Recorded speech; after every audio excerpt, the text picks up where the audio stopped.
You are listening to Fantha Tracks. Because of the following special program, Wonder Woman and the Incredible Hulk will not be presented this evening.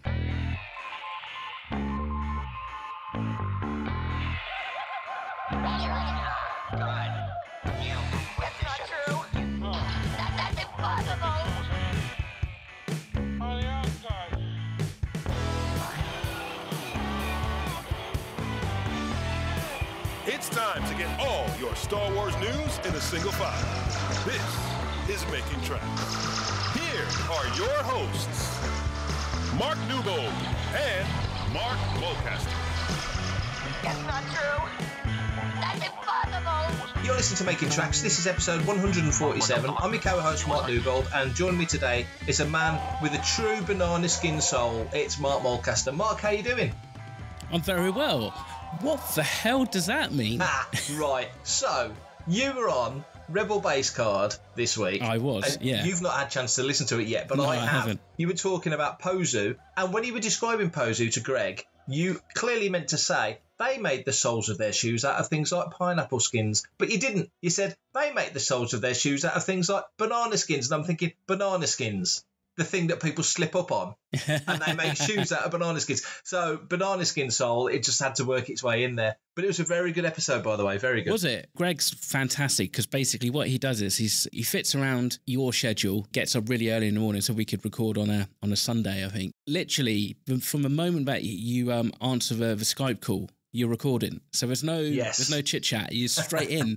And that kind of caught me off guard. And I was just like, I think we talked about 45 minutes. And I was like, so are we going to start recording? And he goes, oh no, we've already started. We started about 45 minutes ago. I was like, oh my God, what the hell have I been saying in that time? Because I would, you just generally just chit chatting and all that. So I hope he didn't have too hard a job to edit, because I know what it's like having to edit me. I edit me for this podcast on a regular basis. So I know what a pain in the arse it can be. Anyhow, how's things with you, my friend? How's your week in Star Wars been? Oh, my week in Star Wars has been good. The site's busy, and we've had loads of podcasts out. I mean, we were at Droid Builders UK last weekend, so there was content from there where we spoke to Oliver Steeples and Lee Towersey and Giles Redpath, and me and Matt Booker recorded on the Sunday. Paul Naylor was there on the Saturday, got some great photographs. So that was a lot of fun. I was lucky enough to interview Brian Herring on stage and Henrik Svensson on stage, so good weekend. And then we had Gary Witter interview, which you and me did, which came out last week. Cool. And then the fourth technical manual of Start Your Engines, where me and Paul Naylor talked about the ATST and the AT-AT and the AT-ACT, or the AT-ACT. Yeah, that's a good episode. I listened to that on my way into work, actually, today. Oh, good.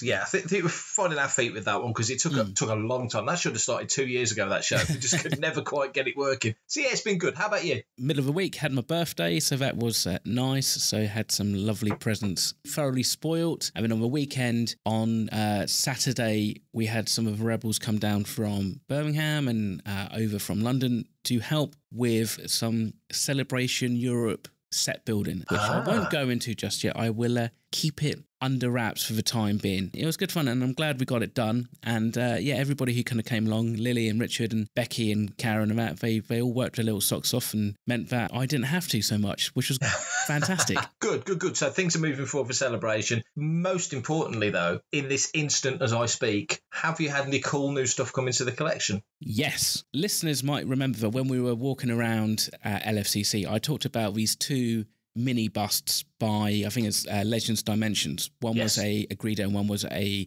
Figure and Dan. Kind of like resin, hand-painted. They basically look like mid-90s version of like Gentle Giants, but also slightly bigger. Well, I got both of those for my birthday. So I'm just like, well, clearly somebody does listen to the podcast, which is reassuring, but also I'm thinking, God, what have I said in the past that maybe she's storing away, for that one argument where she's like, and another thing. Oh, so, the old memory like a bantha thing. Absolutely. Yeah, tell me about it. So I got those two, and my good friend Phil Parker brought me a couple of these really cool Funko Pops. They're like the Darth Vader art ones. So it's like a Darth Vader Funko Pop. They've been painted, or they're kind of like, you could say, skinned to look like different environments. So he brought me the Hoth one, which is all kind of white and like icy and cracked and that, and the Endor one, which is quite apt, and it looks all very kind of like foresty and with leaves and stuff. So I got those two as well, which I thought was really cool. Had some really nice items into the collection, which I actually had to make space for on my birthday. So I have no idea where I'm going to put these busts at least, and they need to kind of be out on display properly. So had a bit of a big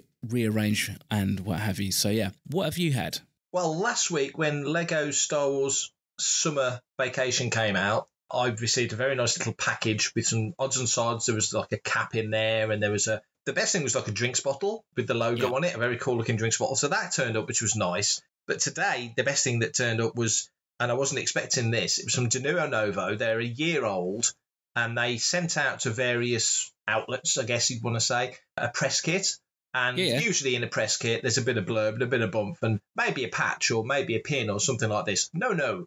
They sent out the life-size Grogu statue. So I now have a life-size Grogu statue from De Novo. I didn't think they'd send it to the UK. I did know that they were doing it, but I didn't think they'd send it to me out here. So that was awesome. So pictures are on the site. That's up there already. And just to say as well, in the box, they also put a Imperial belt. And on Fantha Tracks next Monday, that's Monday the 29th, we're going to run a competition. It's going to run for 10 days. There will be a very special question. So thank you, De Novo. That was very, very kind, and happy birthday to you. Oh, I tell you what I did get, and I ordered this ages ago and I forgot about it. You know the Jumbo Gentle Giant figures? Yes. The big ones, the 12-inch ones. They did a Macquarie-style Darth Vader of that. Yeah, I know the one, yeah. Yeah, and as soon as I saw that, I said to Matt, dude, can you get that?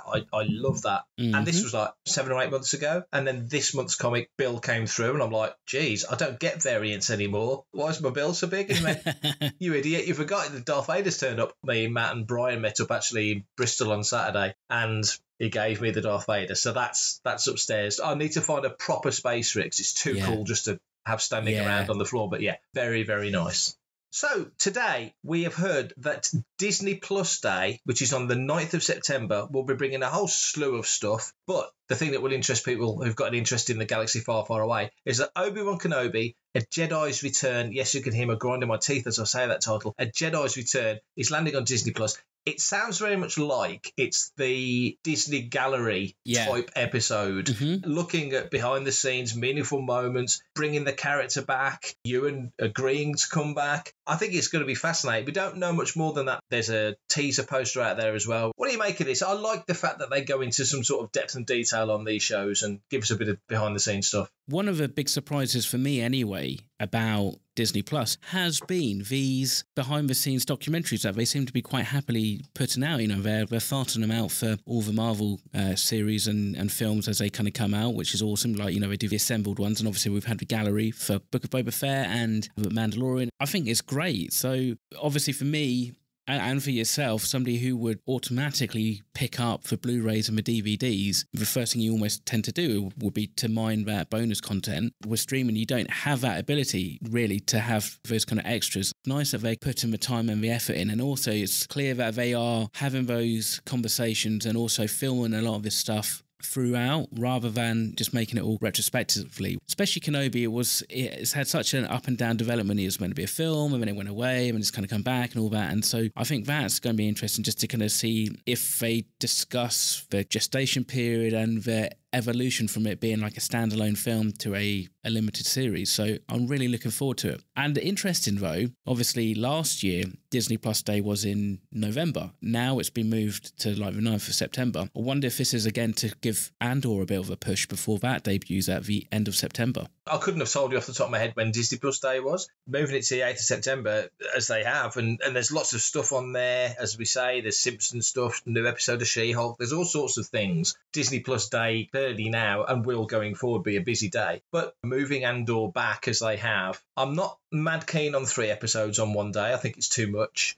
2 episodes is fine, like they did with Kenobi, especially given that this is a 12-episode season. You know, with Kenobi, it was over before it started, really, wasn't it? You know, we were halfway through after just over a week. They do seem to be pushing Andor more. Twitter feed for Star Wars now mentions Andor premiering 21st of September. So the little subtle mentions of it here, there and everywhere, which is good. You know, from what we've seen, the quality looks amazing. It's a great cast. We're being told by Tony Gilroy it's a much more grown-up show, much more adult show. It's going to need a different kind of push to get to the audience that's going to really be receptive to it, which to me feels like a slightly older audience. But that's fine because Star Wars is a big church, so you can pitch at different people. And if that's the case, yeah, doing something like this gets the word out there. Putting Rogue One back on the cinemas as they are in the States at 150 IMAX cinemas, great move. And an Andor trailer or teaser or whatever they put on, I guess it'd be like an extended teaser thing. They're not really said. Yeah, but it could be. Doesn't really matter. And I hope they bring that to the UK, by the way. I don't know if they are. No word at all. The more push we get for Andor, the better.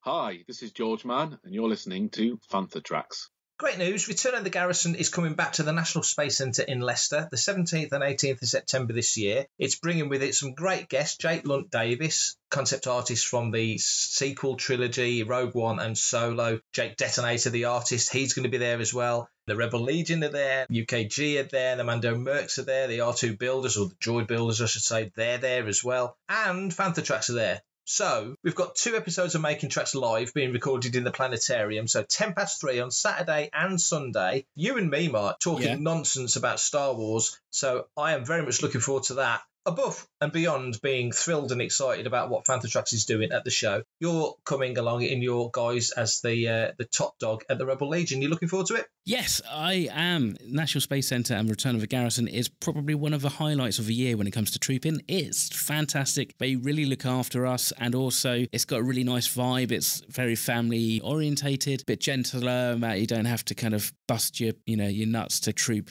all the time and stuff like that. And yeah, this time, I think we've done this before actually at National Space Centre, but we're going to take our Blaster Rebel little game, which basically means that you pay maybe a donation towards the upkeep of the Space Centre, and you get to fire some Nerf darts at Rebels, which will probably be me, which I'm more than happy to do because it is quite fun. Make sure we have some spare loose change, Mark, so you can come over and take some pot shots and see if you can knock me out or something. I don't need to pay to take pot shots at you. We do it every episode of Making Tracks. Exactly. So other things that happen, you've got the Hyperspace Hypermarket, so there's going to be stuff that you can buy there as well. And there's talk, so Jake will be doing his How to Draw Star Wars art tutorial. Bob Breakin, the chief designer at Palatoy back in the day, he's doing the talk as well, which I'm hosting. Very much looking forward to talking to Bob. So loads of cool stuff. It's always a good show. I've got pictures going back. Oh, wow. I think my first Return of the Garrison was 2007. So loads of good folks there. It's going to be fun. I'm looking forward to this one. Yeah, I mean, it's good fun. And what's really nice, like I said, is for everybody at National Space Centre to really look after you. And there's some fantastic exhibits there as well, which actually, if you've got your eyes peeled, you might even be able to see some original found parts for some rather familiar looking Rebel costumes, actually, which is quite cool. The Garrison's going to be there, and Mando Mercs are going to be there, and Droid Builders. So it's going to be fun. It's going to be a good, enjoyable, nice and easy couple of days. So make sure you get along and you come and say hi and see us and everybody else at the National Space Centre in about 26 days' time. Hi, I'm Nelson Hall, and I get my Star Wars news from Fantha Tracks. Sad news for fans of that original Marvel Star Wars run.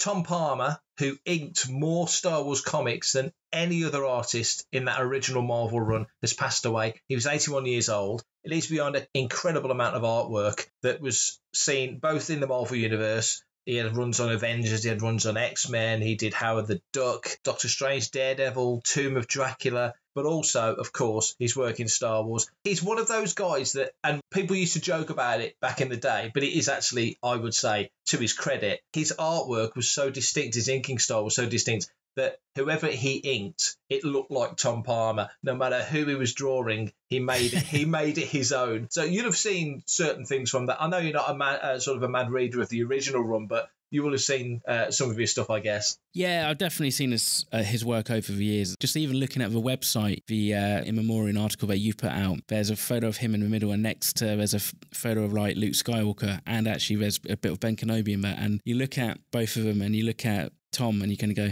oh yeah, that's really cool, actually. That's quite fun, actually. Yeah, he's got his own very distinct style and it's great. It's a shame, and it's another loss to the Star Wars community and obviously to the comic industry in a wider kind of capacity, which is a shame. Yeah, it is. Like you say, it's another one of those guys from that crazy creative 70s and 80s era that's gone now. 81 years old. Like I say, he leaves behind an incredible array of work. Tom Palmer, rest in peace.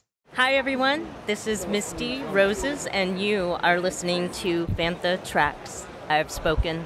So back in July at London Film Comic Con, I had the great fortune to interview a whole bunch of Star Wars stars, amongst them, taller than me, and I'm pretty tall, was Dorian Kingy. Dorian played Cad Bane in the Book of Boba Fett. We had a little chat as we were walking around the signing area, so it was rather busy, and you might hear some ambient noise. So here's me and Dorian Kingy talking about Cad Bane, Book of Boba Fett, and much, much more at July's London Film and Comic Con. So we're here at London Film and Comic Con, and it is Sunday, and it's winding down, and I'm here with Dorian. Hello, Dorian. Hey, how you doing? I'm very well. How's your weekend been? It's been great. It's been great. The volunteers have been so nice here. They've just been so sweet because they're actual fans. I talked to some of them, the ones that are working with me. They said, how are you doing? Oh, they said, I've been doing this a couple of years, but I used to be on the other side of the table, and now I wanted to be on this side of the table, helping out, the guests and celebrities. And I go, so it makes it such a better experience. Yeah. And how long have you been a fan of Star Wars? I mean, we're all aware of it, but being a fan is special. Yeah, no, I loved it because even as a kid, that's what I started being brought up on. So the original series and all that stuff. It was hard for me because becoming Cad Bane with this, I didn't know about the cartoon. Right. Because I didn't watch the Clone Wars initially. Yeah. Because I was like, yeah, you're a fan of Star Wars? Absolutely. They're like, Cad Bane. I'm like, who is that? And I go, no, you got to look into it. It's a Clone Wars thing. So I'm like, oh, okay, cool. So I went back and did some research on that, and that was such a whole other world. So what was that like, going in and finding this character made that great impact in season 2, and everybody was like, this guy is so cool. Now you inhabit him, but you've got the joy of going back and watching that and imbuing as much as you can. What was that like? No, it was great. It was so funny because it was almost another universe that I didn't even realize existed. Yeah. And I should have known about it at the time. But now I got exposed to it, so it was great for me to have another thing to cling on to and to help round out the universe and the world and the backstory of all these amazing characters. So Cad Bane obviously initially started off as an animated character. Now you bring him into fully realised physicality. We were at the Mando experience at Celebration Anaheim, and we saw the gubbins inside that mask. Yeah, the exploded head. The whole bit. Just explain to a layman who's never put anything on his head other than a baseball cap, what is it like wearing that and being in there? Well, you show up and when it's dark, before everybody, and then you end up leaving when it's dark, still after everybody leaves, because it takes, a couple hours to put it on, about an hour to take it off. Right. It's a process. You cannot be claustrophobic, I'll tell you that, because there's glue on your face. There was no nose, as you could tell, so I had to learn. I'm a nose breather, so I had to learn to breathe through my mouth, which was challenging in itself. Yes. But then also, when the lenses were in too, the red eyes, you can't see through them. So I wasn't able to see on the close-ups. Yeah. So then I was just having to, muscle memory where everybody is before they put the lenses in. They go, okay, let's try it and let's go for it. I mean, it was really challenging, but that's the part of, I guess, why I do it. Yeah. Is because it's something unique and different, and you're still having to act and do everything else normally that a human character would. Yeah. But with all these other steps and things you had to think about. And you're in other people's hands to a degree. I mean, obviously there's a massive element of choreography of remembering where the feet go. It's the Anthony Daniels thing of don't trip over the carpet. But as you say, presumably there's other people doing work on some of the externals. The eyes, the mouth, or is that all you? Yeah, so there's no animatronics in that head at all. There's no animatronics. They did a really good job of just placing the latex foam and the mold to my face. That's even more impressive. Yeah, so then I was having to just over-accentuate to make some of the facial expressions come through the makeup, which is a cool thing. Even the eyes, too. Like I said, they had it to where they glued it as close to the bottom of my eyes and the top of my eyes as I could.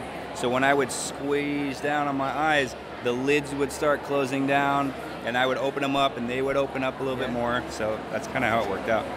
So coming out the back of that experience, being in a big hit show, it did so well.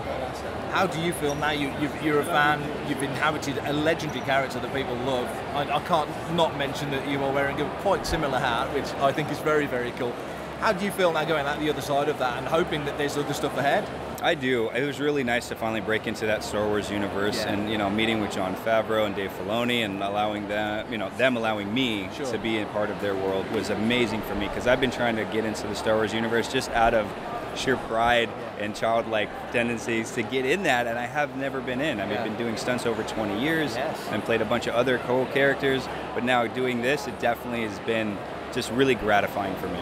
And finally, being at an event like this, doing conventions, meeting people, shaking hands, talking to folks like me, do you enjoy that? I do. I really do, because as a fan myself, I find it being so easy to talk to them, and they reciprocate, and they go, man, you're so nice, thank you for talking to me, and I go, yeah, but why wouldn't I be? They're like, oh, you'd be surprised. Oh, you would. You know, so in that thing, I feel like that's just so much more of like giving back. It's literally a fan talking to a fan. Yeah. And that just seems like such a more symbiotic relationship and just a heartfelt conversation. That's wonderful. Thanks for your time. Really appreciate it. Thank you. Nice to meet Appreciate it. Thank you. All right. Fan Expo Boston, loads of guests were there, loads of Star Wars guests were there. Included amongst those numbers was Ming-Na Wen, and of course she was asked about the Book of Boba Fett and the potential for a second season. There isn't any concrete news anywhere. There's rumours and bits and bobs floating around South America most prominently. But Ming-Na did say this. She said, second season of the Book of Boba Fett, I hope. I never count my chickens before they hatch because in this business you just never know. But knock on wood, they'll be announcing that soon. Now, I don't know what you think about that, Mark. That, to me, to say, knock on wood, they'll be announcing that soon, that feels like a fairly firm indication, doesn't it? Yeah, pretty much. I mean, that would suggest that the ink's definitely dried on her contract, I'd say. You know, to say that rather than something like, well, you know, I'll be open to it if they do it. I would think we could be looking at maybe a winter 2023, early 2024, season 2 of Book of Boba Fett. What's your thoughts? Pretty safe? Yeah, I don't disagree with that. I think it's a similar scenario to Kenobi where Ewan, who's been talking a lot and doing a lot of events lately, which is great, has not shied away from saying, well, I definitely want to do more and it's up to the powers that be. And I think with Kenobi, because they did it as a limited series, it felt like Kenobi should have been season 1 and Book of Boba Fett should have been a limited series. They got them back to front.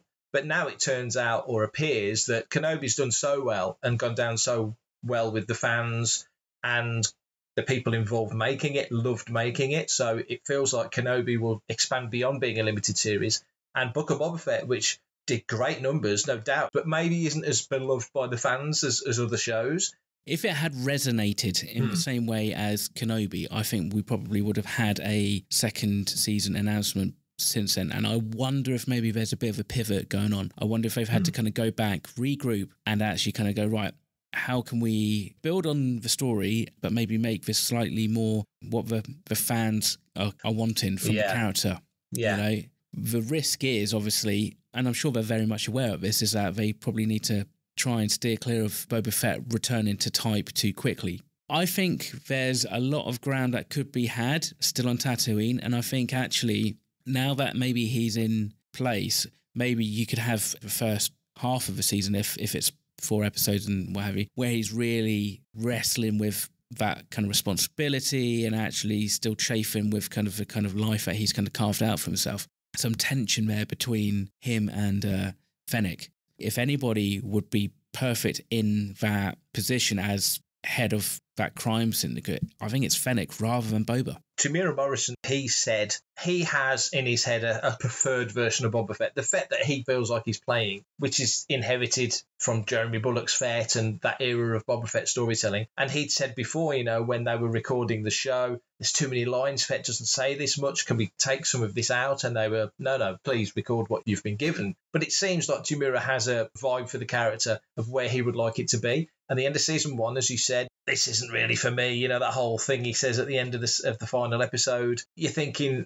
this scenario for Fett maybe isn't what he wants to do. But Fennec as a character, because we're probably going to see, we don't know, but we're probably going to see Fennec in season 2 of Bad Batch. I can't remember offhand if she's in the trailer for season 2. I don't think she is. No. But it wouldn't surprise me if you saw her. Yeah. And there's more development there. And I'm really surprised. Actually, I'm very surprised. For example, Adam Christopher's just done Shadow of the Sith. And if they turned around and said, Adam Christopher's going to do a book about Fennec Shand set between Empire and Jedi or something like that, you know, a fair way in front of where we are with Mando and a long way ahead of where we are in Book of Boba Fett, but it's given you some history of what she does. She's obviously got a reputation. She's a known entity. I think that all backs up what you just said. If she ended up becoming a player, a main player, not that she's in Fett's shadow. I mean, there's an obligation there, a professional and personal obligation, because he saved her, basically. She was in trouble. She was going to die. But it still feels like there's more to be mined there. She could definitely step up to the plate, and they only need to contrive in a story term, story-wise, a reason for them to be at loggerheads, even if it's not a genuine one, even if it's somebody's playing them and they come to blows or they come in opposition against each other.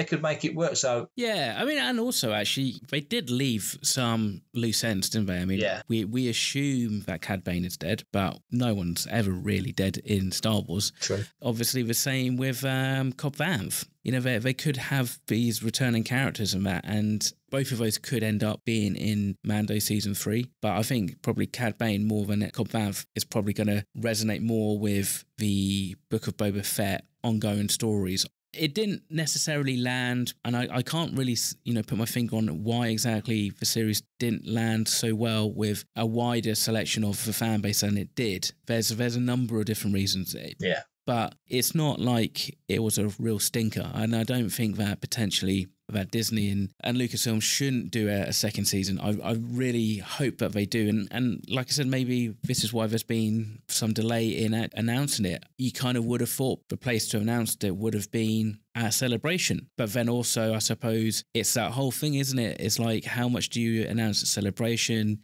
Disney want to announce stuff at D23 and on the Disney Plus day and all that kind of stuff. So there's all these opportunities across the year to announce these series. Yeah. And I suppose it's which one is deemed the best one for the series going forward. Celebration was probably too early because the show not long since finished. D23 feels like it could be the place where they would announce it. But there's D23, there's Celebration, there's New York Comic Con, there's San Diego Comic Con, there's Disney Plus Day, there's the shareholders meetings. You look across the year and there's probably 6 or 7 opportunities to announce a brand new show, quite apart from chucking a press release out there and just dropping it on social media and watching the internet meltdown about, oh my God, they're doing season 2 this or they're doing season 1 that. I think season 2 is needed and deserved because it did the numbers. So it's done good, and plenty of people talk about Book of Boba Fett. Fingers crossed. Let's hope Ming-Na Wen's absolutely right. We do hear an announcement soon. I'm Neil deGrasse Tyson, and you are following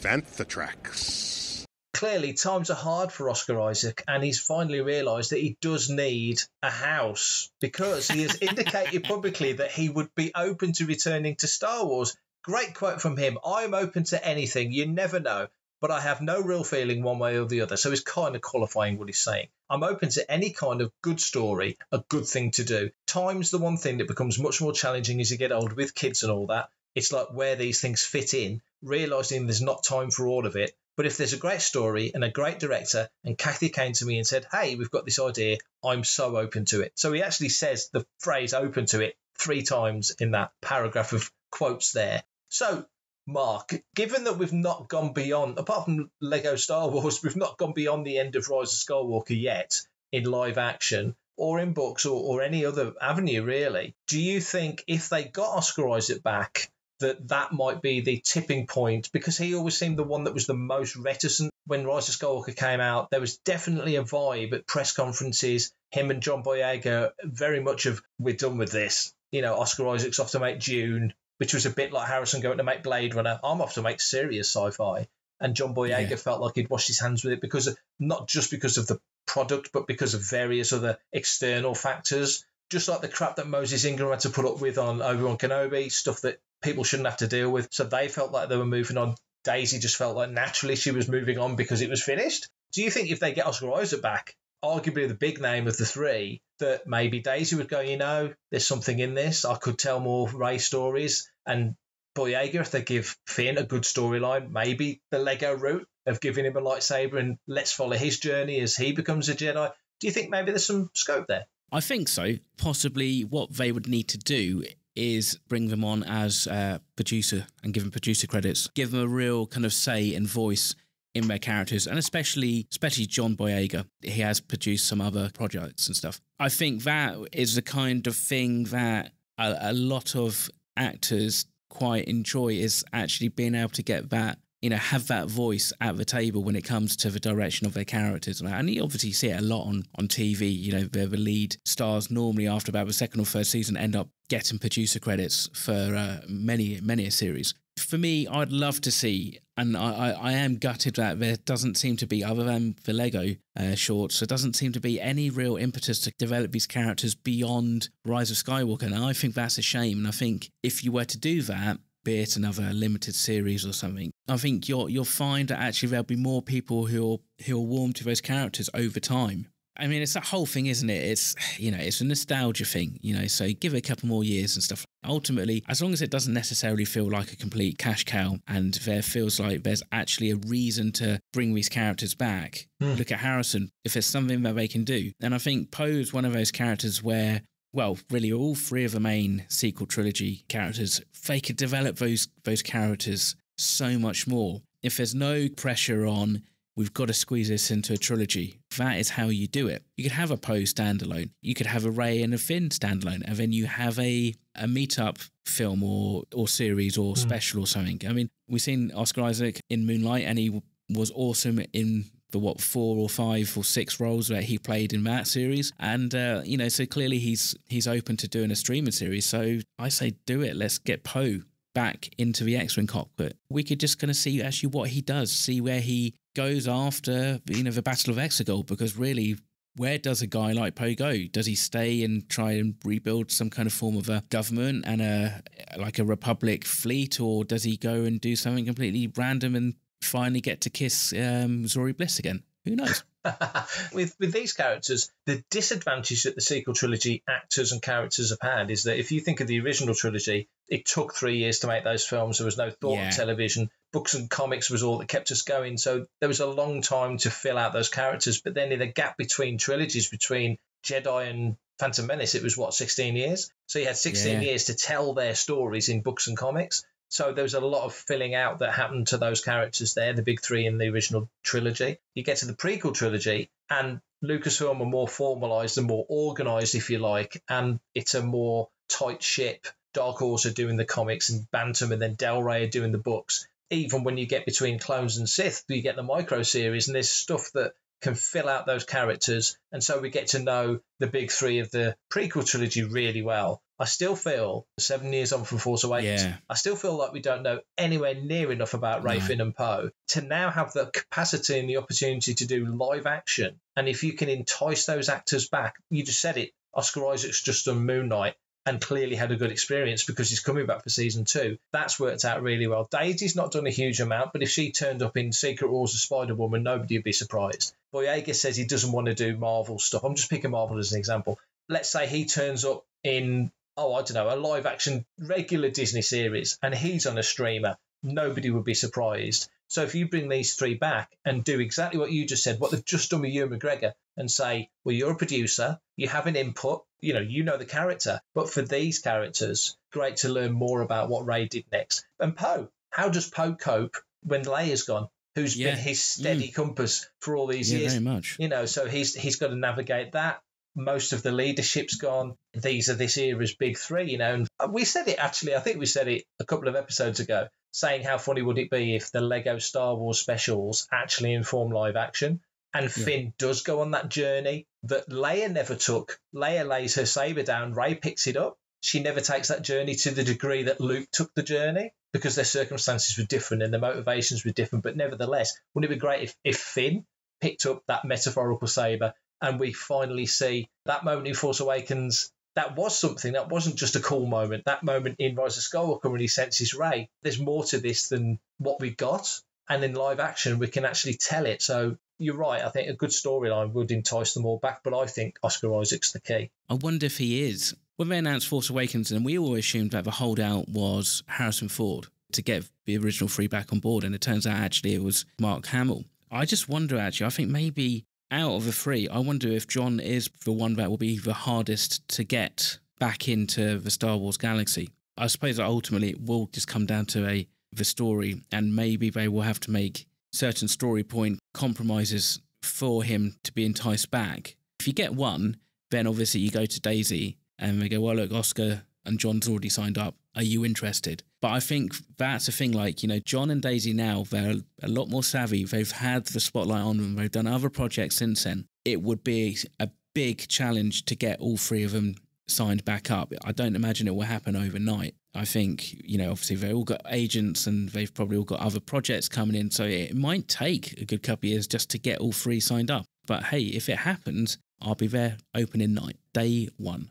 For everything in one location, daily news, reviews, interviews, podcasts, video, and social media feeds, bookmark FanthaTracks.com. for Star Wars News 24/7, 365.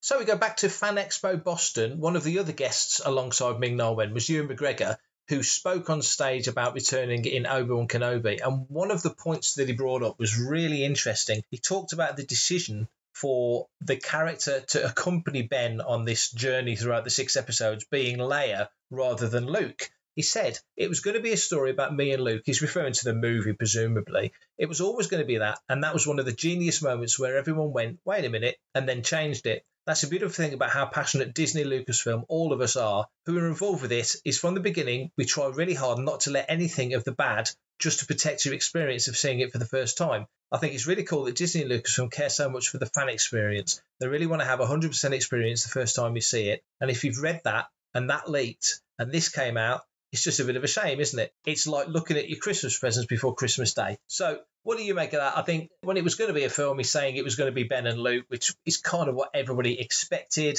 And they do a pivot and go, actually, why don't we make it Leia instead of Luke? And there's nothing in the canon, there's nothing that's said, there's nothing inferred that said it couldn't be and Leia.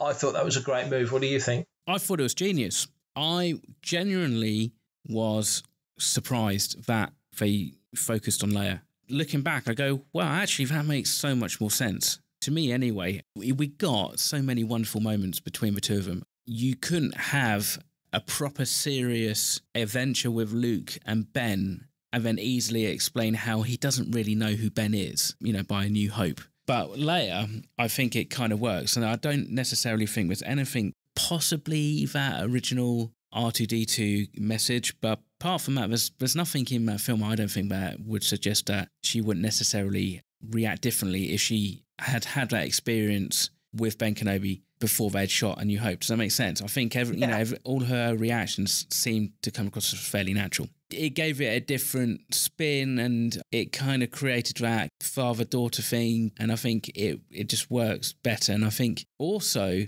we were far less critical about Leia as a younger child as I think maybe it would have been if it was Luke. They could have overstepped the mark a couple of times. Maybe Luke kind of starts to be more aware of the Force and stuff like that. And that's the thing. You could make it interesting and be like, Ben at no point would be able to reveal his Jedi powers unless you were to literally wipe Luke's mind at the end of the episodes and stuff, which I don't think really works. And that's the one thing that I'm a little bit unsure about, how they kind of get away with for the final episode and, have him kind of being chased by Reva. That opens up a lot of questions, and surely a lot of questions in that child's mind. I'm not quite sure that was probably the thing to have done. Yeah, I think it's a tricky one. I think with Leia, because the character is more worldly, isn't she? She's a princess, she's raised, she doesn't want for anything, she lives in opulence. Her father's a senator, she presumably has seen other worlds, whereas Luke, you imagine, has not seen much beyond the horizon, other than going to school or, whatever else he might do as a regular kid anywhere would do. So there's the scope of what Leia can experience compared to the scope of what Luke can experience are completely different within the boundaries of some sort of loose logic. I don't think the speech at the start of Star Wars is contradicted. I don't think there's a logic to what people are saying, because people are saying, surely when Leia speaking to Ben, she would have said, General Kenobi, years ago, you helped me escape a Sith Lord on the planet such and such and blah, blah, blah. And it's like she's talking specifically about a massive issue and a massive proposal and a mission that Ben needs to undertake of the utmost importance. And she's saying, years ago, you served my father in the Clone Wars. He's unable to bring this message to you, so I'm bringing this message to you. Their personal relationship when she was a kid, 8 or 9 years before, is of no relevance whatsoever to the conversation she's having with Ben in regards to what she's asking him to do.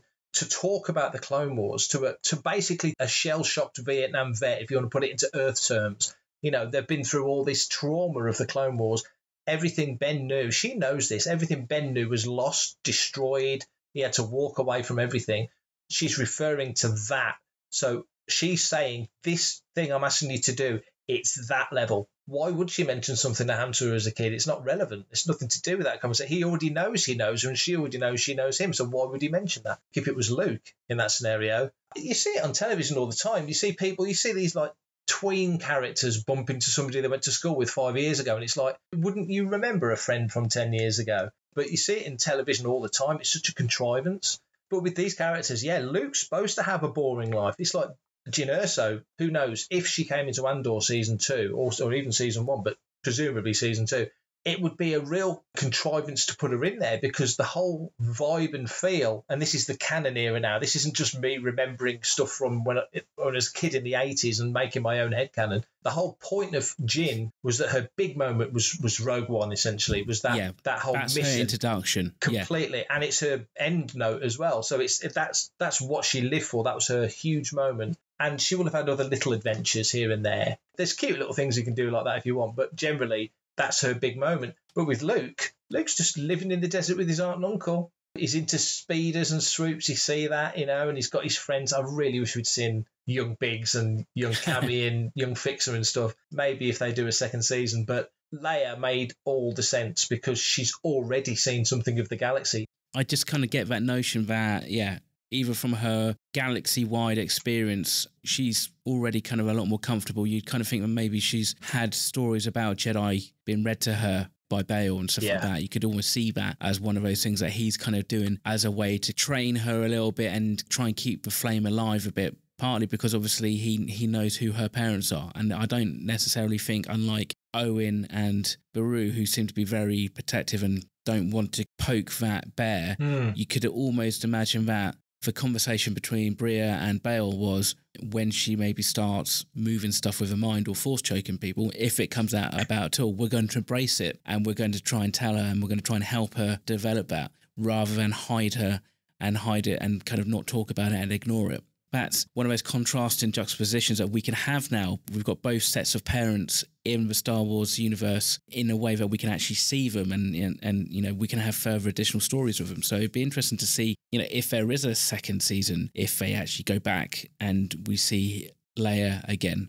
Again, that's the thing, isn't it? It's like, how many adventures could Leia and Ben have before A New Hope, before it starts to become a little bit like adventure or kidnap of the week? But I suppose if there's maybe an episode where he has to go back to Alderaan, that makes all the sense in the world. And again, it's like, I don't necessarily think that now he's definitely not going to need to just stay on Tatooine for the entirety of his time. I think he's now possibly got that slight more kind of confidence that he can go and help other people, maybe even help other Jedi, maybe even get more involved with the Jedi Underground Railroad. The path, Yeah, the path. And actually, that might be the whole kind of aspect of Obi-Wan Kenobi's existence that we knew nothing about. But from now on, he becomes instrumental in actually maybe saving or protecting these Force-sensitive children and families and that from the Empire, which could be fantastic. That could well be a strong through line through any episode's future or present. He learns of the path, doesn't he, and sees the names on the wall. That would make a lot of sense because of what it is, because he's got to keep it on the down low. Why would he let people know? He can't let people know about himself, let alone other Jedi. So why would that be out there as a thing? It's exposition almost that doesn't need explaining beyond the fact that it happened. But I think, we've had a listener's question. So Andy Fernside, occasional Fan for the Tracks contributor. Hey guys, I have a question about the recent Andor trailer. There seems to be a lot of jumping back and forth in time with Mon Mothma, and it reminded me of the cutscene from Revenge of the Sith, where Mon met with Bail and Padme to form the coalition. Seems an ideal opportunity to use this scene, and it would fit right in. What do you think? So great question, Andy. Thanks for that. Kind of crossing the streams a little bit, but obviously Bail Organa is obviously in Obi-Wan Kenobi. We know his past. We know what he was doing. There is that classic scene, deleted scene, from Revenge of the Sith, where you first see Genevieve O'Reilly as Mon Mothma, where she's there with Bail and Padme talking about forming basically a rebel alliance, which I always thought was awesome and would have been brilliant in the film, because the most earliest conversations about a rebellion began before the Empire had started. Just from a history point of view, that's fascinating. Do you think that's a scene that could be used in Andor? Do you think that sort of logic would hold? Yeah, I think so. You kind of almost think that the politicians are almost like the last to really stand up against Palpatine and the Empire. We've seen Saw Gerrera doesn't stop fighting, so there was active rebellion in the galaxy from literally the creation of the Empire. I just wonder if actually they kind of take that scene and they do retrofit it and maybe fit it in a different way and stuff like that. And that would be a nice little Easter egg. It is one of those odd things, isn't it? It's like nobody really talks about Mon Mothma as the head rebel who briefs for Luke and Leia and Han on Home 1 in Return of the Jedi. Everybody seems to talk about, oh, she was in Revenge of the Sith, but her scene was cut out. And they forget that she was in Rogue One. So it'd be cool just to kind of get that scene reinstated in some shape, way and form. And I probably wouldn't be surprised if actually a lot of her senatorial scenes in Andor are maybe something along that lines. Maybe we see that by the end of the first season, politics isn't going to work, and doing things how we used to do and reaching across the aisle and all that kind of stuff isn't going to get this guy out of power. We need to do something a little bit more affirmative.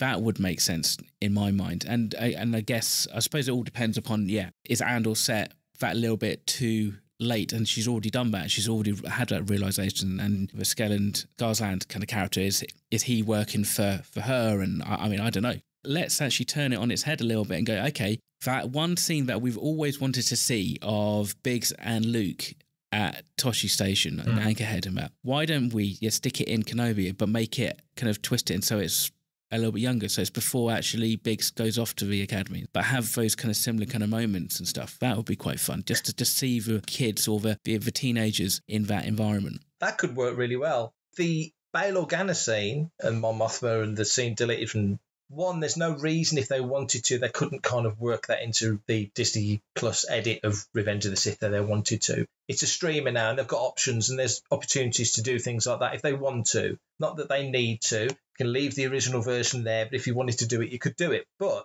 if they didn't do that and they wanted to use it for Andor as a kind of flashback moment, I don't know how granular we're going to get about Mothma and her motivations and what she does and what she sees and where she is at that particular point of time. But I don't think it would hurt for us to realise that, where are we, 5 years? So 14 years before, during the events of Revenge of the Sith, we're just around the time of Order 66 and all that's kicking off.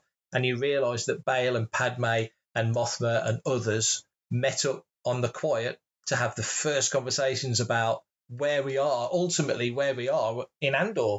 And we know where we're heading. We're heading towards Rogue One and A New Hope, so we know where it's going. I think that would be brilliant. I think that's a really good observation from Andy there. I think there's definitely some scope in that. But to your point about the Toshi Station scene, I don't know if that's something they could use if they wanted to now, or whether they'd have to do some real jiggery-pokery to make it work. But a scene like that in a second season of Kenobi, or wherever else you'd want to put it, that would be great. Anybody who watched it, if they'd not heard us talk about it on this show, they watch it and go, oh my goodness, that's the Toshi Station Luke and Big scene. They've kind of redone it. You get one big endorphin kick from people of our age who remember seeing that back in the day, and new fans would just go, that's cool. So they could be cute in that sense, I think. Well, that was a bit of a bonus listeners question at the end, which I wasn't expecting. So thanks, Andy, for sending that in. And of course, if anybody else would like to send in a listeners question, they are always welcome. So Mark, can you let the listeners know how they can get in touch? I certainly can. If you want to be part of the action and stay updated on all the latest Star Wars news, visit fanthatracks.com or check out the free Panther Tracks app through the App Store to follow us on your mobile device. You can reach out to us and send in your listeners' questions by emailing radio@panthertracks.com, just like Andy did, just like all the other people that sent in questions have done in the past. Send in the questions. You can send them via Twitter if you want this social media avenues as well. But the best way is radio@panthertracks.com. And as you know, we'll talk about anything. Comment, like and share on any of our social media feeds at Panther Tracks, and be sure to subscribe. Leave a review, preferably a 5-star one, on Amazon Music, Audible, Apple Podcasts, Google Podcasts, Spotify, or your podcatcher or smart speaker of choice. And as always, thanks to James Semple for composing the Panther Tracks intro, Anna O'Brien for our Making Tracks opening music, and Mark Daniel and Vanessa Marshall for our voiceovers. Remember, tune in to Good Morning Tatooine. It's live Sunday evenings, 9 o'clock UK, 4 p.m. Eastern, 1 p.m. Pacific on Facebook and YouTube. And check out our Panther Tracks Radio Friday night rotation. It's every Friday night, 7 o'clock UK time, for new episodes of The Phantom from Down Under, Planet Leia, Desert Planet Disc, Start Your Engines, Collecting Tracks, Cannon Fodder, and special episodes of Making Tracks every Tuesday at 7 o'clock right here for your weekly episode of Making Tracks. And this Friday, it's Planet Leia. And that's me done for this episode. episode. Awesome, and that is everything that I think I need to know for my week ahead. So look forward to listening to the lovely ladies talk about Star Wars later this week. Dude, it's been a pleasure and a blast chatting to you today, so thank you very much for hopping on, and everybody else, thank you very much for listening. You stay safe, take care, we'll catch you at the next episode of Making Tracks, and until then, may the Force be with you. Coming up next on Fantha Tracks Radio, it's Planet Leia.